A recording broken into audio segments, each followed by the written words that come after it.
In between Election Day and swearing in the next president on January 20th the following year is a vital period. And today we're going to be talking about transitions and political appointments. We're glad you're joining us.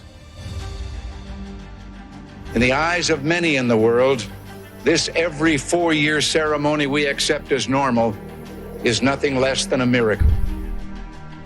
In America, we understand that a nation is only living as long as it is striving. Only a few generations have been granted the role of defending freedom in its hour of maximum danger. This great nation will endure as it has endured, will revive and will prosper. Whether we go forward together with courage or turn back to policies that weakened our economy, diminished our leadership in the world, America's future will be in your hands.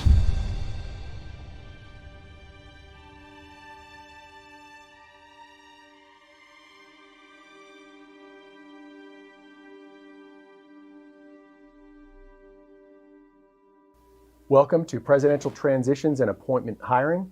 My name is Ed Corrigan. I'm the president of the Conservative Partnership Institute. And during the 2016 presidential transition, I was the director of domestic policy appointments. Today we have also Rick Dearborn, who was the executive director of the Trump transition in 2016, also worked on the Trump campaign. So Rick, why don't you introduce yourself? Thanks, Ed.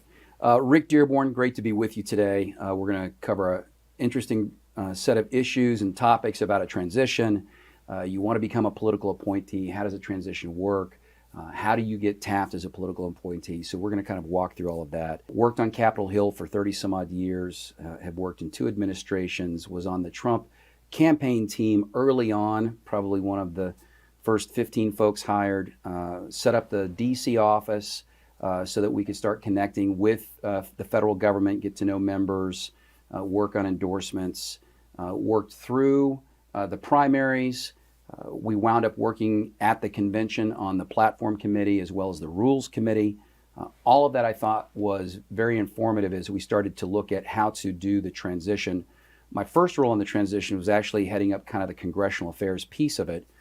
After the election, President-elect Trump and Vice President-elect Pence had discussions about how best to move forward with the transition. And much like almost every other transition prior to, the vice president was tapped to lead the transition effort. As that happened, and they still asked Chris Christie to remain on that board of advisors for the transition, the president and his team turned to me and asked if I would be executive director. I didn't have much of a choice, and so I said yes, and I wanted to do it. But it was a unique experience. We'll talk a little bit about how Ed and I connected up in his role as he came in doing political appointments.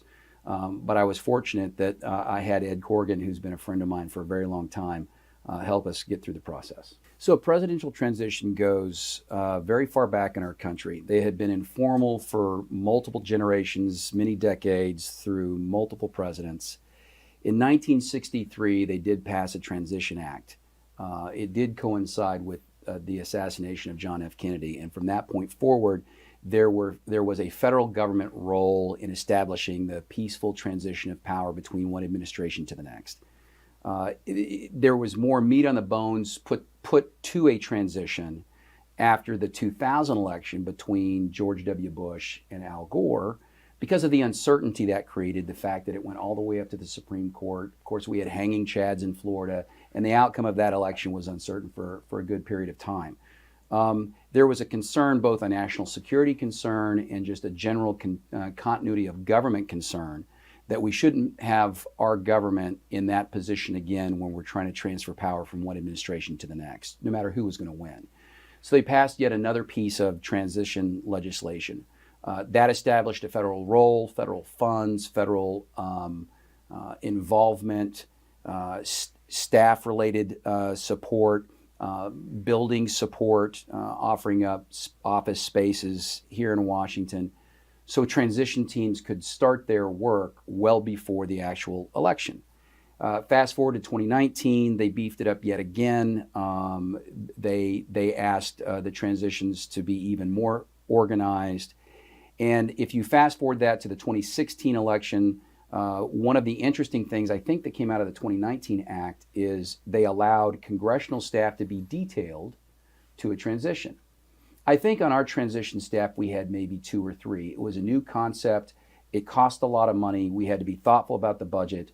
But once the vice president was tapped as the head of the transition, and 3 days after the election, they turned to me and asked if I would be the executive director of the transition. And like I'd said previously, I started off working on the congressional affairs piece, but becoming the executive director of the transition had a whole new slate of responsibilities and issues that I had to work on and process.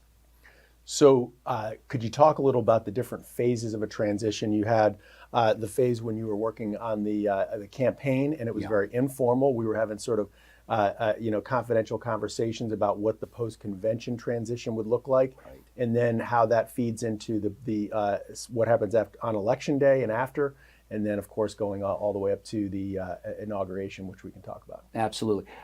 I'll take you up till about mid-November, because that's when I think you officially kind of flowed in and were a really large part of the political appointments piece. So at the beginning of that year leading up to the election, every Republican presidential candidate that had raised a certain amount of money was deemed eligible to have a transition representative. But at some point between the primaries and the convention, they provide you even greater support. They start talking about your budget. There's money that's provided to both the Republican nominee and the Democratic nominee. It's somewhere around $9 million, I think, for each. And you start building up your resources, utilizing the office space. Convention comes, and though the transition doesn't have a role per se at the convention, some of the players at the convention have a role with the transition. In my case, I was the congressional affairs liaison for the campaign with the transition, and had been tapped at the convention to represent the Trump campaign on the platform and to work with Don McGahn and others who were ultimately part of the administration, but at the time, the Rules Committee work that was going on for the convention itself. So post-convention, Chris Christie and his team with Rich Bagger, who was the executive director, Bill Paltucci, who was the general counsel, and a host of others, would start to meet more regularly and have the office space to do so, to start planning out what the transition to a Trump administration would look like. Again, this is prior to the general election. So that takes you through the summer. In the fall, I'm going to more of these transition meetings. Rich is having good organized meetings and walking through what we need to prepare for. My role was the congressional affairs piece and talking about some of the needs that I was seeing from members of the House and members of the Senate on the Republican side. The election happens, and at that point, 3 days afterwards, I was asked to be the executive director because of the decision that the vice president was going to be put in charge of the transition. So because of that, they also wanted to change, I think, the leadership of the transition at that point, and still keep Governor Christie engaged. So we made that change, and then I'd say somewhere around a little bit before Thanksgiving or maybe right afterwards, gave you a call about political appointments, which is one of the biggest sections of the transition team, and asked you, I think I asked you to pack up and come hang out with us for a little bit, but it turned out to be a little bit longer. Yeah. But let's walk through how that played out and what your role was. I was an employee at the Heritage Foundation at the time, and so that was kind of my role. And one of the things about this is that when you work for a nonprofit, there is the ability to work on a transition team without leaving your current job. And so that's a lot of the folks on the transition team worked for organizations like Heritage while they were doing their work for the government. But no, you give me a call, I think it was the day before Thanksgiving, and said, I need you to come up on Friday after Thanksgiving to New York to help out with the transition. I was, of course, excited. I would love this. Was Trump had been elected, and so this was. I was just praying you'd say yes. And I was excited to go up there. I said, okay, well, Hen, how long do you think it's going to be? You were like, maybe, I don't know, a week or two. And I was like, okay. So I packed enough for a week or two. As soon as I got up there, I realized I live in New York right now. And I wasn't going to tell you that. I needed you to think it was temporary. But it was fun. I mean, it's like you're working on a campaign or something, and we all kind of were working around the clock. What was exciting about that time is that you're taking so much incoming in terms of people who really want to serve. And so the question is, how do you sort that out? And I think that process really informs, if you're a job seeker, somebody who really wants to be a part of this process, wants to serve in the administration, how do you engage with that system? I will tell you, I had about 10 departments under my portfolio. There were the domestic policy departments. And basically what we were really looking for, there was unlike the pre-election transition, this phase really started to heavily involve people who had been previously occupied by the campaign. Really, when you're in the middle of a campaign, you don't want to distract your campaign staff with focus on the transition. Right. And so, but now you had a lot of these senior players, Jared Kushner, Steve Bannon, and so forth, really involved and heavily involved in this transition process. And so, and in our team, we had a small personnel team. Bill Haggerty, who's now a United States Senator, was our leader, and really had a heart for this idea of personnel and placing good people in these roles. And so we had it divided up into different disciplines. But really what we were doing was being a bottleneck that filtered the recommendations from outside organizations, from Trump allies and folks who were lieutenants on the campaign. And what you were really looking for is what kind of people are going to be strategically aligned with the president, somebody who's philosophically aligned. Right. You're looking for particular expertise, but basically that was our job, was to then filter it up. And what I would be interested in you talking about, Rick, because I was in this sort of little war room putting together these lists together that would then make their way up to the to what we called the executive committee. But then, Rick, you were the executive director, so you were in these meetings. Like, what did that look like when these big notebooks are being presented with all these different positions? How does that all, like, what are those meetings like? This is in this big conference room in Trump Tower? A glass conference room. Happy to talk about that. I do want to. I'm kind of going back and going forward at the same time. I do want to make sure and be clear that as you're watching this, we want you to get involved in a transition. If you want to be part of an administration, getting involved in that transition early on is important. Yeah. So political appointments is a piece of it. I'm going to circle right back and talk about how that played out when we were having the meetings with then President-elect Trump and Vice President-elect Pence. But there's different components of a transition. Political appointments is really critical. You're tapping all the leaders for your government, all your cabinet heads, all the key agencies. There's an agency action section. How would you create the Department of Agriculture and run it, and what would the policies be, and what do you need from personnel, what would happen on day one? You build those plans out. There's a public relations segment to a transition. There's a congressional segment that I was part of. There's the leadership piece of the transition that I wound up moving from congressional affairs to executive director. So there's a lot of different places to get plugged in and to join. My best advice to you, I think Ed would agree, is just volunteer and do it. It's worth your time. It's a lot of time. It's a lot of hours. You'll probably be in the building that's down here in Washington, D.C. There's a chance you might be pulled up to whatever the home state is of that potential or that particular nominee once they've been elected. But getting on the ground level of transition is important. But talk about how this played out. You mentioned political appointments in the war room that you and Bill had. Well, after you put all your materials together, Bill came to me and said, okay, I think we're ready to talk about a lot of these candidates. I mean, we wanted to get every possible quality candidate that we could, and then organize that and put it in front of the president, which is what you did in the political appointee section. So those were the kinds of things that we were doing in that room, and you would walk through a whole list of individuals. We did that with the entire cabinet. I mean, it was hours and hours and hours of work. So we'd schedule time to meet with him, talk to him about the candidates. So he was incredibly attentive, asked fantastic questions. We gave him great information, and he used that to then select his cabinet. So one of the things that when we think about how do you get involved in the transition, and there's different roles. Obviously, I was involved in the personnel. You were the executive director, but then you had these, the policy formulation teams, agency action, regulatory reform. There were legal teams. There's a whole bunch of different sort of facets to this that I'd be curious of, because if you want to serve in the administration, the goal is to be a part of this transition. Right. And so, like, what are some of the different aspects of the transition in addition to personnel? Look, I would say that Agency action was pretty important. There was a lot of dedicated work placed in that section.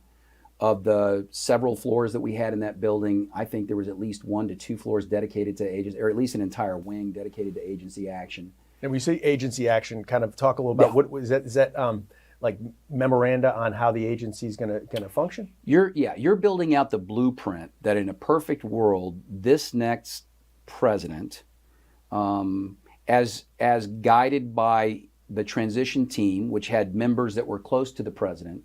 How would the next president run NASA? How would the next president run the Department of Agriculture, the State Department, DOD?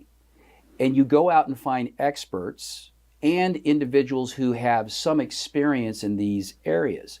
So if you're living right now in Omaha or Kansas City, or you live in New Jersey or North California, and you've done some work on the environment, or you've had some experience with the Department of Agriculture, and you really want to get involved in a transition, why not apply and see if you can come in and you'll be both learning and helping folks who may have worked in those departments for years, are good, strong conservatives, are looking for someone just like you to help them to be part of the team. So if you sign up for the database to get involved, the next step for you is to really be active in the transition. But agency action is building the blueprint for how you would run all the agencies. Congressional affairs, probably better if you've had some congressional experience. Maybe you've had it at the state level with state legislatures. Maybe you've had it at the federal level with the Senate and the House. But working with Congress is something critical to the executive branch, and kind of setting up those relationships and working through it. There is a designated office of policy. What is the policy of this president? Now, if the president-elect in 2024 and going into 25 is a prior elected official that has had a record, they're going to have certain policies that they believe. In 2016, our policy was built on writing down every speech that Donald Trump had ever delivered during the campaign, and each policy was cataloged, and we used that to develop what the policy was, at least at the ground level. I mean, he built on all of that. Some of it he changed to some degree, but he was pretty consistent. I think much more surprisingly conservative than people ever gave him credit for, and carried through, which is, I think, the reason why, at least for him, he was so popular, that he actually did what he said he was going to do. So one of the things that on the personnel team that we focused on was, so the cabinet gets picked first. Then you're looking at each department has a deputy secretary or deputy administrator, deputy attorney general, and so we were focused on those. But talk a little bit about how you went about that and how these folks would plug into that effort. So the different layers to these positions, you have these would be PAS appointments, right? Yeah. Presidential appointee, Senate confirmed. The S is Senate confirmed. So the cabinet, the deputy secretary, and the assistant secretaries were to be typically PAS appointments. And so the way we would basically put these lists together was we were getting recommendations from, many of them come from members of Congress. They would be coming from people who are senior executives in the campaign, allies of the president, anybody who would be important VIPs whose name would matter to the president-elect. That would be a pipeline for names, and then some of these folks who come from nonprofits and things like that. We might just identify somebody. I might know this person and say that this person should be considered, even though they're not specifically recommended by somebody. But on the sheets, there's very brief information that was presented to the executive team. Those sheets would always include what name is behind this person, who is recommending this person. This person is recommended by Steve Bannon and Kellyanne Conway and Jared Kushner, whoever that was, or Congressman, Jim Jordan. And so that helps the executive team to say, okay, like in any hiring process, you want to know who vouches for this person. And so that ended up being a big thing for us. And so if you're looking for a position in the administration, you want to be thinking through each of these appointments is its own little mini campaign. Absolutely. Right? If you want to get somebody into the deputy secretary or the assistant secretary of some department, you want to get as many people vouching for that person. You don't just go on whatever the website was and put your stuff in and think that good things are going to happen. you need to have this coming in from all kinds of different sources. And so that was what we were doing, was kind of collecting that information. So Ed, can I just? Yeah, go ahead. It'd be like looking for a job, right? So it is a job. You're trying to get on the transition. You want to work in government. You want to work in the administration. Even if you're in the private sector looking to try to start that first job, who do you know? Who can vouch for you? How can that individual help influence the folks who are going to make a decision of whether to bring you on board or not? So your network, your ability to tap into the folks that can vouch for you and know you well, and having them weigh in on your behalf is really critically important.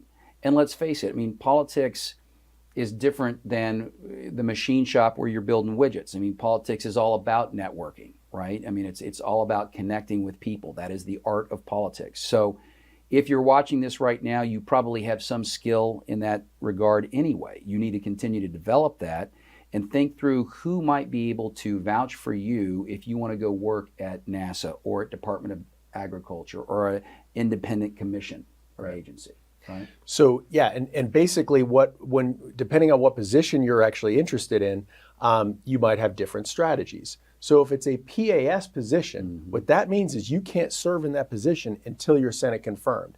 And after Inauguration Day, the Senate only has so much floor time to consider confirmation. So if you're being appointed to the Assistant Secretary of Commerce or HHS, it's going to be a long time before you're actually getting across the Senate floor, unless there's a unanimous consent, which is not as often anymore. Plus, you have 100 people that are going to vote on you, so that connectivity with those individuals is important too.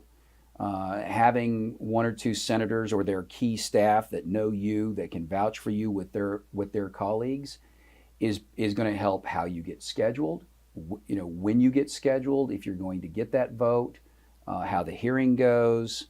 So you need to be thinking about, like I think Ed said it best, you run it like you would run a campaign.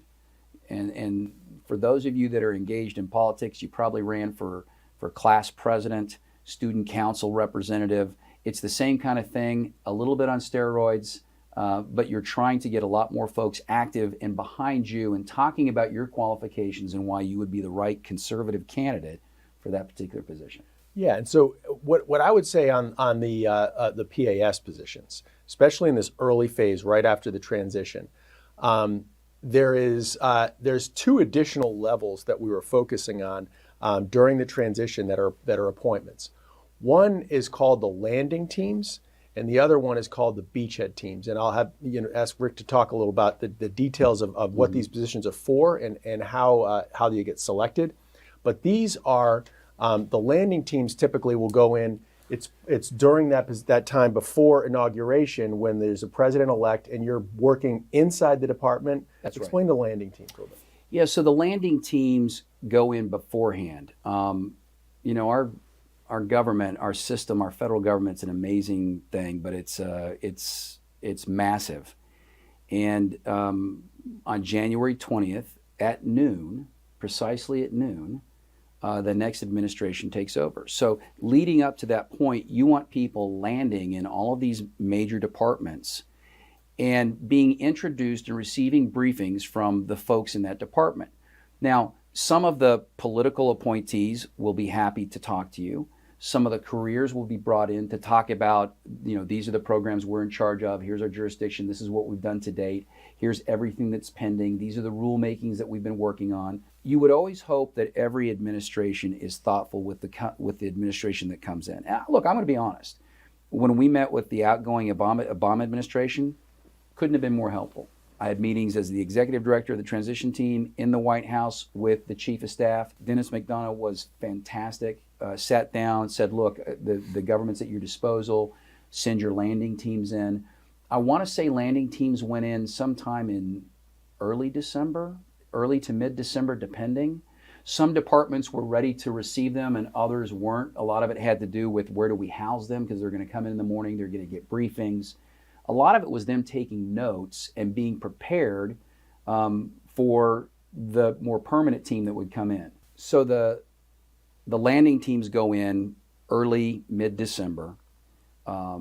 They like I'd mentioned prior, they come in, they set meetings, get briefings, figure out kind of the levers of power, who's responsible for what the jurisdictions are, getting some sense, cataloging the things that are in action currently. Now, the beachhead team is going to come in after that, and they're going to be the group that really is full of the experts for that department that will be there permanently.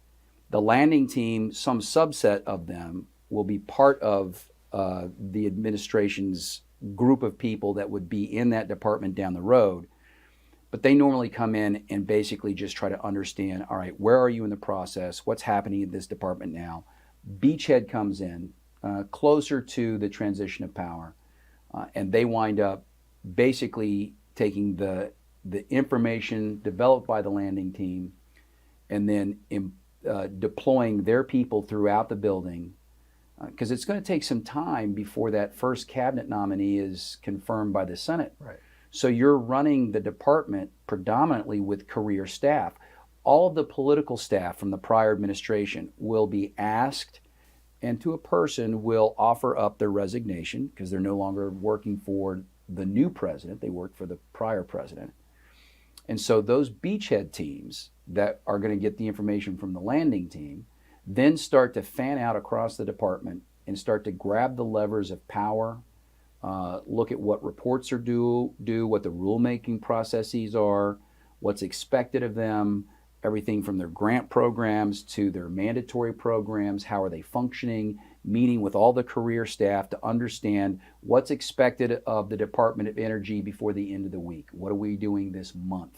Mm-hmm. But getting all of that down so that when the secretary is confirmed, you can really start implementing all your plans. It's not that you can't, but that secretary has to be careful. They can't go before a Senate committee and act as if they're going to be the secretary, because they're trying to convince that group of senators that they would like to be that secretary, and they have to be confirmed by the Senate. That might be an interesting thing to talk about. You've worked a lot on those Senate nominations and what that's like. And to make a finer point on what you described about that period of confirmation, not just at the secretary level, but at the deputy level and the assistant secretaries, right, that you may be appointed as a deputy secretary or as a secretary of a department, and you may want to have a say in who gets to work in that department, but you're not confirmed yet. And so it's a little bit of a difficult and tricky dance because they don't want to be acting in a way that's going to annoy the senators, right, and basically maybe compromise their ability to get confirmed. But meanwhile, the government has to run. The new president has to take the reins of power, and this is where the beachhead teams. It is a very messy process. Yeah. There's a lot of these people, mostly in this agency, that don't have signing authority for much of anything. They just work there, but they have de facto power, and that the careers understand that they're going to be in senior positions. But it's a tricky discipline. There's certain positions in the agency that will be appointed early on that carry a lot of weight because of their connection to the White House. Those are typically the White House liaisons. Right. And so we can talk a little about what the White House liaison is, Sure, and how they interact with the White House in each department. These are embedded people that are in the departments, but they have usually the blessing of the White House to sort of make recommendations, particularly on personnel. But if you're looking to get into an agency, a lot of people are going to have their sights set on a specific job. And that's good. You want to basically kind of know where you want to land. But ultimately, to get there, it may not be a straight path. It may not be, I'm going to stay in my law firm until I get confirmed as the assistant secretary. Well, that's possible. That may never happen. right. But sometimes if you're willing to take maybe a pay cut, right? Most people are going to get. It will be a pay cut. There's usually pay cuts coming on these things, especially if you're in a senior role with a law firm or something. But you're willing to go in on a beachhead team and just embed yourself somewhere. You don't necessarily have a guarantee of a particular job, but you're in the door. You've got a desk and a phone, and you can basically start kind of building those relationships. I feel like that's a real big part of this. Get yourself to be involved in the transition. Get yourself to be, in theory, on a landing team. The landing teams will typically be people who have a certain level of expertise in the discipline. Some of those may or may not end up wanting to work in the administration, but most importantly, I think get yourself on a beachhead team, because that's where the highest volume of people will go in on day one. They don't have any specific appointment yet.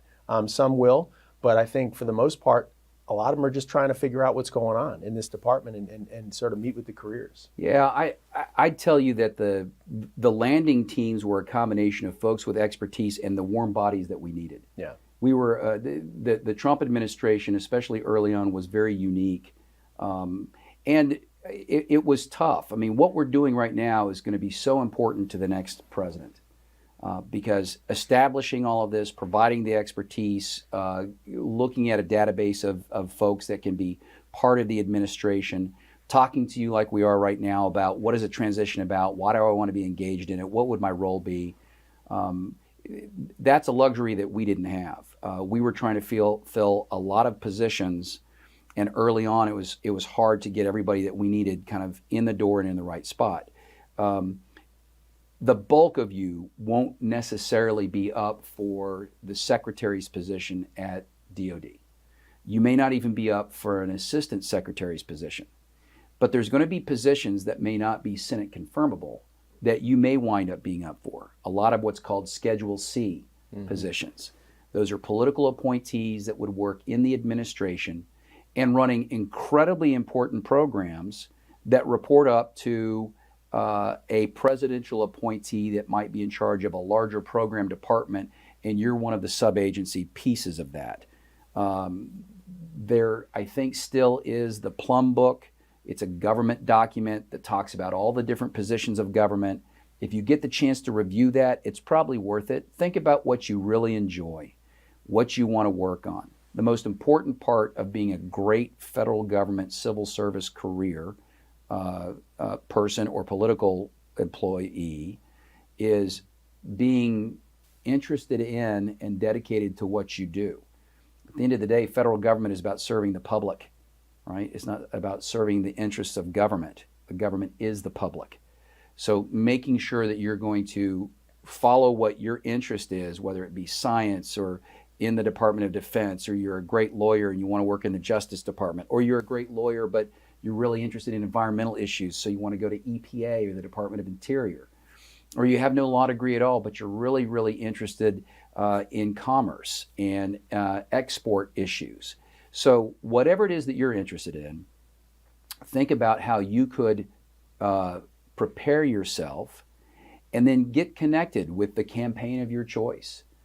Your candidate may or may not win. If your candidate does bow out of the race, they probably support someone else. Maybe that's the person you support. Ultimately, it could be that potential presidential nominee. And then that individual goes on to become the president-elect. At that stage, the transition really explodes, and they're going to be looking for a lot of folks like you to get engaged, be on the ground level, and support that administration as it's starting to lay out its plans of how it would like to govern once they come into office in January. So you have from early November, that first Tuesday in early November, leadership for the transition getting itself set would already be ready to roll. And then soon after that, for the next 2 some odd months, you're helping to build out what will be the governing group of individuals for the next president. And one of the things to be thinking about as this process goes forward is the different phases of this. You have your sort of your beachhead teams trying to get in a beachhead team. When I was running the domestic policy personnel, I was trying to strongly encourage people to take beachhead team positions. Yeah. Even people who wanted to take a more senior position, I was like, let's just get you in the door. And the reason is because on January 20th, when the president puts his hand on the Bible, everything changes. The transition shuts down and a new Office of Presidential Personnel stands up. The cabinet secretaries are going to start getting confirmed. And all of a sudden, you've got a lot more voices in the room about who's going to get what position, and the whole process changes. So getting in the door early on, I think, it can provide you huge advantages.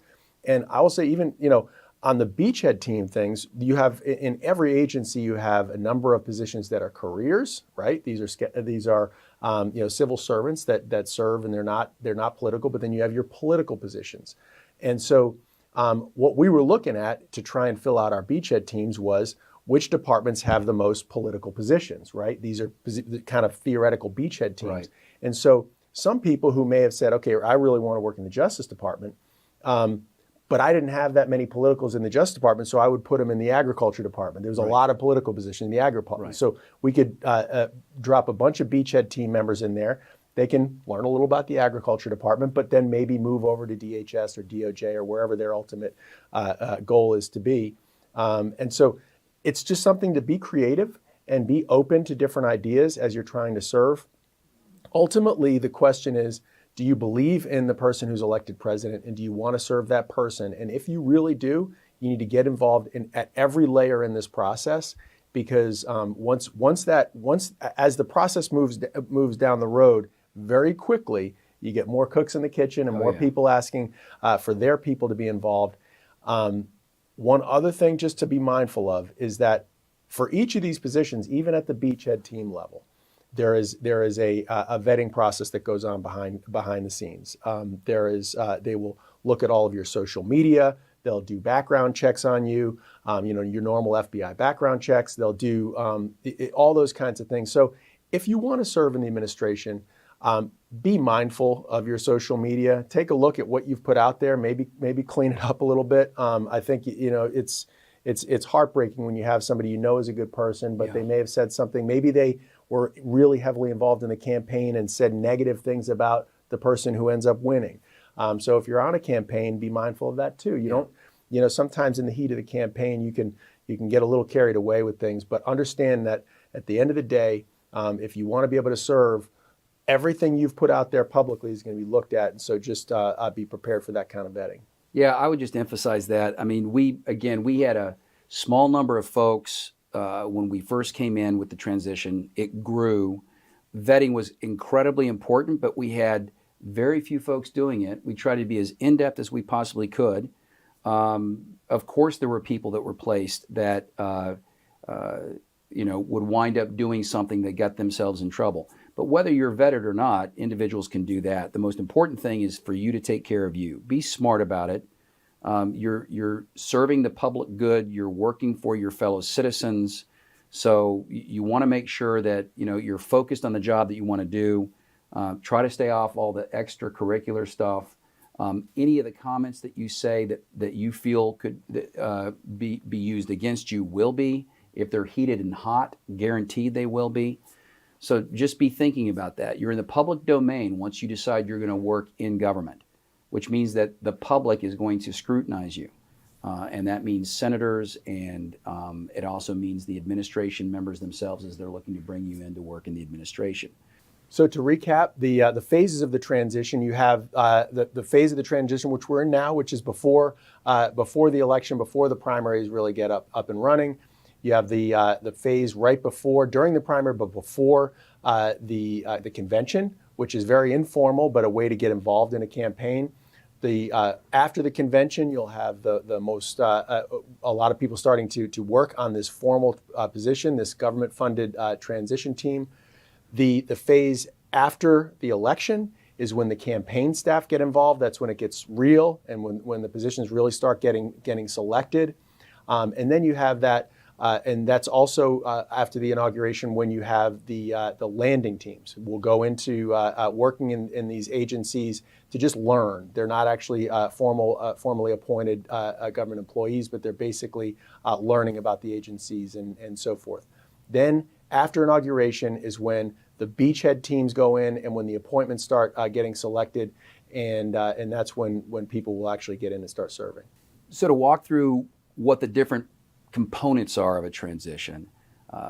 You have a leadership team tapped by the president-elect's senior team, the president-elect himself or herself. Then you have different pieces of it. I know that Ed's talked a little bit about what the different phases of the transition are. The political appointments section, which is a large part of the team. That's all the personnel. You've got the beachhead and the landing teams that go with it. But you have an agency action team. This is a large number of people. Probably the largest group in the transition. It's broken out by each of the different departments and agencies, all designed to kind of walk through and capture what it is that you're looking to do if you're starting on that first day of the administration and carries out with 50-day plans, 100-day plans, 180-day plans. That's part of the work that they do. What our project 2025 is doing is trying to provide a lot of those elements ahead of time so that that agency action team can really take that information and build on it as they get ready for the administration in that following January. You also have a public relations team.